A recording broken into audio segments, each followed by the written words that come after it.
Bom dia, meus amores. Vamos à nossa aula de história de hoje. Nós vamos falar sobre a história e a cultura do povo indígena. Nesse capítulo, você vai estudar o modo de vida dos povos indígenas, quais eram seus costumes, como construíam as moradias e organizavam as aldeias. Nesse estudo também você poderá identificar as permanências e a mudança na forma de vida desses povos indígenas. A gente sabe que com o tempo algumas coisas mudaram, não é mesmo? E é sobre isso que a gente vai pensar. Olha só, os indígenas já habitavam o território brasileiro antes da chegada dos europeus. Cada etnia tinha uma maneira de viver de acordo com os ensinamentos de seus ancestrais. Falavam línguas distintas e organizavam a construção das moradias conforme a própria cultura. E na atualidade, você imagina como vivem os indígenas? Quais são as permanências e as mudanças no modo de vida desses povos? É sobre isso que a gente vai falar agora. Vamos prestar atenção. Primeiro, vem aí duas imagens. É da cidade de Salvador, aqui na nossa amada Bahia. Nós temos aí duas imagens. A primeira imagem, traz uma Salvador antiga. Uma Salvador bem antiga. Esse quadro foi pintado lá em 1644. Isso, foi uma batalha que teve lá em Salvador. A chegada dos holandeses. Olha aí essas construções que vocês estão vendo aí. Como era essa Salvador antiga? Em 1964 aí. Estão vendo? Era algo que existia uma grande quantidade de natureza ainda, de árvores e poucas construções. E o tempo passou. Olha Salvador na imagem 2. Tem o quê? Tem muitas construções. A gente já pode perceber que a natureza, foi destruída para que pudesse crescer a cidade de Salvador. Então, nós já podemos perceber aí duas alterações que aconteceram em Salvador. Por que Tia Mara falou isso? Porque agora na página 5, vem assim. Após a conversa inicial e a leitura das imagens, numere as alternativas. Nós temos o 1 e o 2. Aí, primeira opção. A imagem representa a cidade de Salvador na atualidade. É a 1 ou a 2? Isso mesmo, a 2. E a Salvador antiga é representada na imagem 1 ou 2? Claro que vocês sabem, na imagem 1, Agora vem, explique a sua resposta para a questão anterior. Bem, na primeira imagem podemos perceber a presença da natureza e as habitações, não é isso? São coisas do passado. E na imagem 2? Podemos perceber o quê? Na imagem da atualidade. A falta da natureza, as construções atuais, os prédios, tudo isso é sinal de que passou o tempo, não? Agora vamos lá. Na questão número 3 tem assim. De acordo com as imagens, identifique as mudanças que ocorreram na cidade de Salvador. Bem, o aumento da quantidade de construções, o tipo delas, a diminuição da natureza, tudo isso foi alteração que aconteceu com o tempo. O tempo passou e houve essas mudanças aí na cidade de Salvador. É só vocês falarem aí da sua forma, o que você conseguiu observar. Agora, na 3 tem assim. A maioria das mudanças observadas são naturais ou resultado da interferência do homem? Será que aquilo ali que vocês viram foi mudança da natureza ou foi o homem? Isso mesmo, as mudanças foram provocadas pelos seres humanos com a finalidade de ampliar o espaço, ou vila-cidade, para a ocupação das pessoas. O homem acaba mudando o lugar onde ele mora para o quê? Para que as pessoas possam morar naquele local. Então, foi por isso que foi feita essa alteração na cidade de Salvador. Agora, na questão 5, tem assim, marque a alternativa correta com um X. Primeira opção, as vilas ou cidades podem sofrer mudanças com o passar do tempo? Claro que sim. Buerarema muda até hoje, não é? Próxima opção, Depois de planejada, as cidades não sofrem mais modificações? Claro que sofrem, né, gente? A gente sabe que sempre sofrem modificações. Próxima opção tem: em relação ao passado, a organização do espaço e o número de habitantes da cidade de Salvador passaram por modificações? Claro que passaram por modificações. O número de habitantes não é mais o mesmo. Será que Salvador continua com o mesmo número de habitantes daquele de 1644? Claro que não, gente. Alterou sim. Aí, na questão número 6, tem assim: o local onde você mora passou por transformações desde a fundação? Passou sim e continua passando. Então, nossa cidade não para de passar por transformações. Sempre está passando por mudanças. Buerarema sempre está se modificando. Não é isso? A gente sabe que Buerarema está crescendo e que a natureza está dando lugar às casas, às construções. Vamos agora para a página 6. Olha só, na página 6 nós temos um texto aí para ser lido. Vem aí o nosso textinho, vem assim: o modo de vida indígena e o ambiente. Você estudou que a formação de uma cidade está relacionada à necessidade dos grupos humanos e os recursos disponíveis no local. Desde o passado, os indígenas buscavam os locais mais adequados para construir suas habitações e formarem suas aldeias. Vocês viram lá, né, que as primeiras aldeias foram construídas próximas aos rios, próxima à floresta, onde poderia ser retirado os recursos naturais. Bem, esses grupos desenvolveram diferentes maneiras de construir moradias, o que varia de acordo com a cultura de cada etnia. Conheça alguns tipos de moradias indígenas. Bem, eu quero que vocês vão marcando, tá?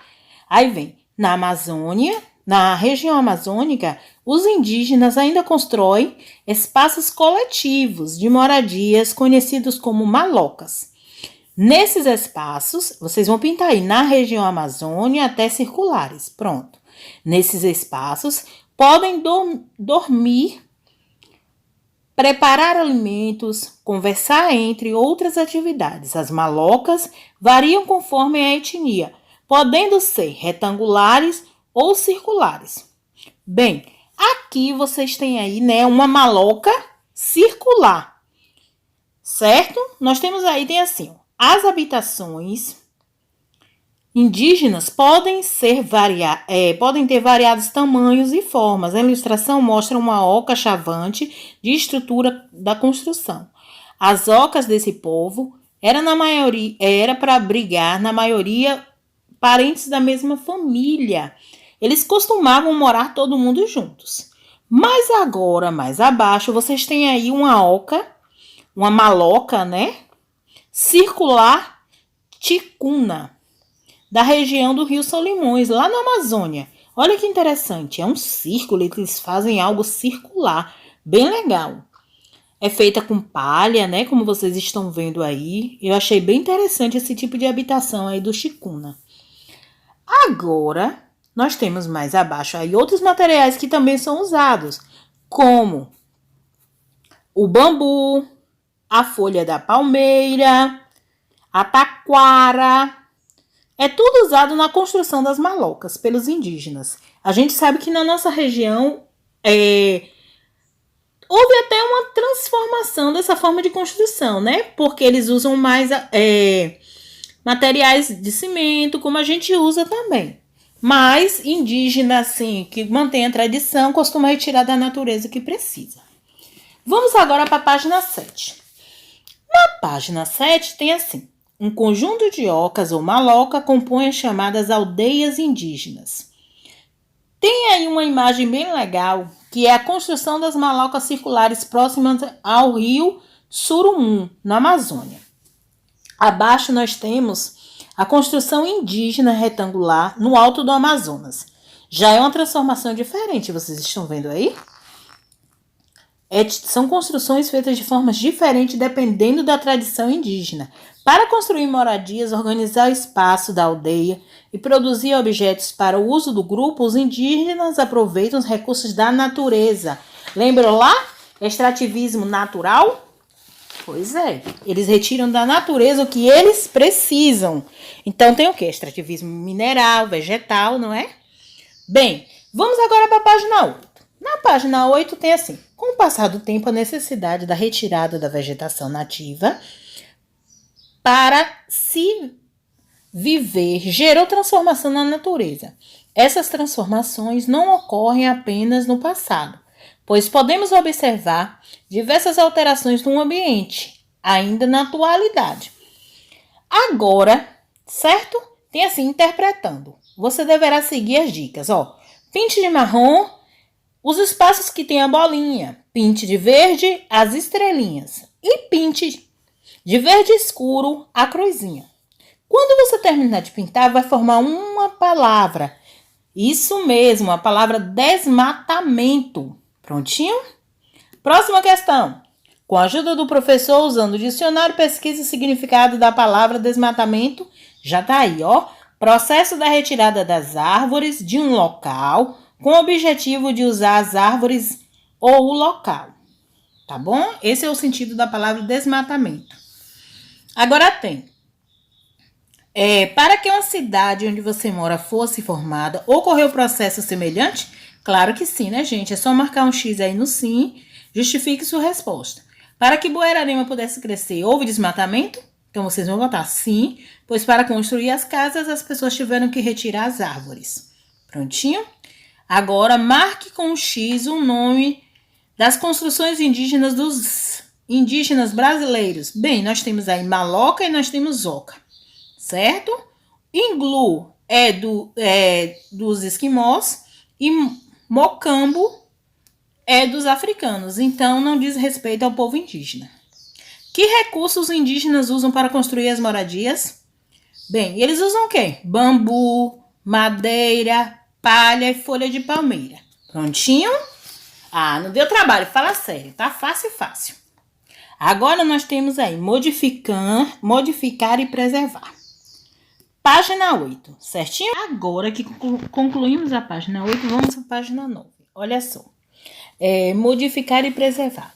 Desde os primeiros grupos humanos, a natureza tem sido modificada e transformada pela ação humana. Normalmente, os motivos para isso são a construção de moradias, encontrar recursos necessários para a sobrevivência ou ainda satisfazer outras vantagens. A gente sabe que o homem acaba retirando da natureza aquilo que ele precisa, com o objetivo de satisfazer as suas necessidades.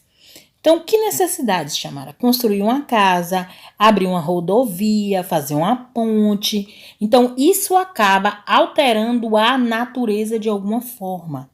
Então, eu quero que vocês marquem aí no módulo de vocês, certo? Esse pedacinho aí, de desde até vontades, tá? Continuando aí, nós temos, no decorrer do tempo, as transformações humanas na natureza se tornaram cada vez maiores, mais impactantes. E isso, né, além dos recursos necessários para a vida, eram retirados elementos naturais com a intenção de se gerar riquezas, como o ouro, a prata, os minérios, não é isso? Um primeiro exemplo de extração que nós temos na história do Brasil foi o pau-brasil, ocorrida no período em que os portugueses chegaram aqui, sabia? É uma madeira de cor avermelhada, na qual era levada lá para a Europa pelos portugueses. Era uma madeira muito cara naquela época. Eles usavam o pau-brasil como matéria-prima na produção de móveis. Isso mesmo. Pensa aí o dinheiro que os portugueses não ganharam com o nosso pau-brasil, hein? O pau-brasil ele era muito usado na produção de móveis, além de tirar também um corante de cor avermelhada que era usado para tingir tecido. Naquela época não tinha tinta. Então, eles ferviam o pau-brasil, né? Lasca do pau-brasil, e ali ia tingindo o tecido. Então, essa madeira era muito usada pelos portugueses. Continuando aí, né? Nós temos agora um pedacinho que fica aí mais abaixo, que diz o seguinte: considerando os impactos de todas essas transformações, é preciso buscar recuperar a natureza a cada processo de retirada dos recursos.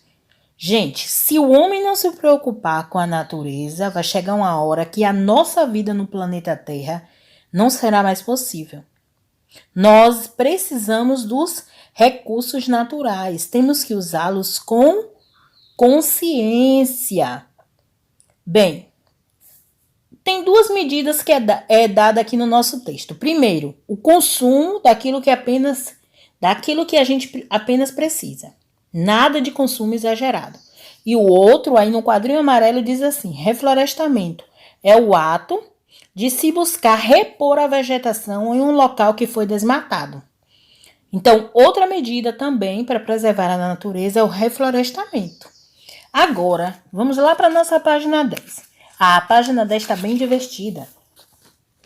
Certo? Na página 10 tem assim: com auxílio do professor, né? Nós temos aí o eu cidadão. No eu cidadão você vai fazer com o meu auxílio, mas como a gente não está junto, vamos lá. Com auxílio do professor, escreva o significado de comunidade sustentável. O que é uma comunidade sustentável? Bem, comunidade sustentável, gente, é uma comunidade, é um grupo de pessoas que divide determinado espaço, preservando os recursos naturais e consumindo apenas o que é necessário, de forma consciente. Então, só se usa o que é necessário em uma comunidade sustentável. Próximo, e o município onde você mora, onde você vive, pode ser considerado como sustentável, sim ou não? Eu, ao meu ver, né, podemos dizer que sim, porque a gente sabe que Buerarema ainda preserva uma faixa etária de verde e tem pessoas que se preocupam sim com a natureza. Então, podemos dizer que sim, pois procuramos ainda preservar o nosso verde.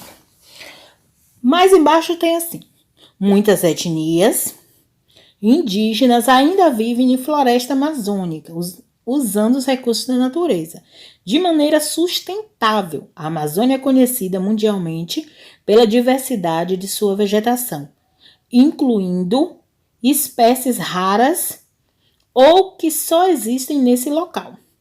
As plantas da Amazônia são usadas como um alimento de tempero.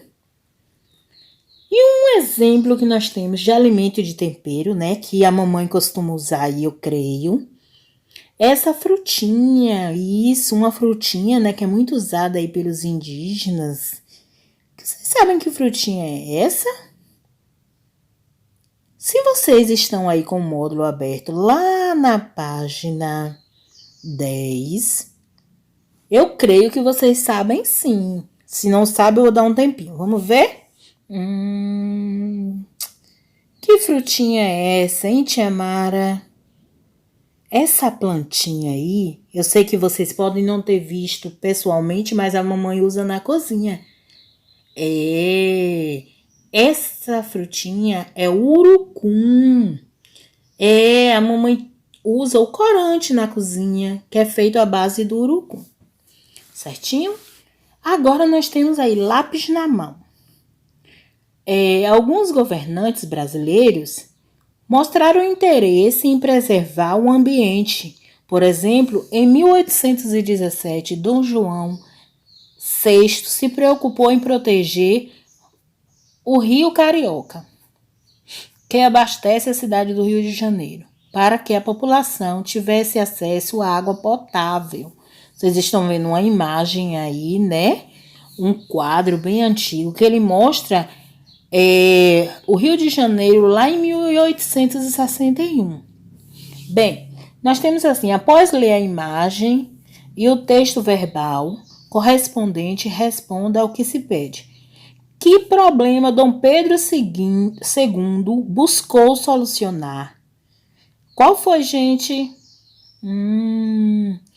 Ele tentou buscar algumas medidas para impedir o desmatamento do Morro do Rio Tijuca, do Morro da Tijuca. Imagine vocês, naquela época Dom Pedro já estava preocupado com o desmatamento, tá? Agora nós temos assim: reorganize as sílabas e forme uma palavra. Que palavra é essa, hein, gente? Vamos reorganizar aí? É essa palavrinha aí mesmo, reflorestamento. Quando você reorganizar aí, vocês vão ver que formaram a palavra reflorestamento. E o que é reflorestamento, gente? É isso mesmo, é você replantar aquela vegetação que foi retirada, tá? Nós temos aí número 2. Marque um X na alternativa correta. Nós temos primeira opção, os indígenas transformam o ambiente com cuidado e de acordo com as suas necessidades, verdade. Indígena realmente que valoriza as suas tradições, ele não destrói a natureza, ele tenta preservar a natureza. Então, podem marcar um X aí porque ele se refere àquele indígena que vive lá na floresta e que preserva a natureza à sua volta, garantindo que os recursos naturais sejam preservados, tá? Então, marque o primeiro quadradinho, sim, senhor. Próxima opção tem: os colonizadores portugueses modificaram a natureza em favor deles? Claro que sim, né? A gente sabe, já viu isso, e claro que sim, eles destruíram a natureza em favor deles. Próximo: não é preciso desmatar para construir vilas e cidades, é mentira. Não dá para construir as casas e as vilas e as cidades se não houvesse desmatamento. Então, não marca esse daí. Nós temos a última que diz o seguinte: um dos imperadores que governou o Brasil tomou algumas atitudes para preservar o meio ambiente. Verdade? Verdade. Beijo, meus amores. Fiquem com Deus e que Papai do Céu abençoe a cada um. Beijos.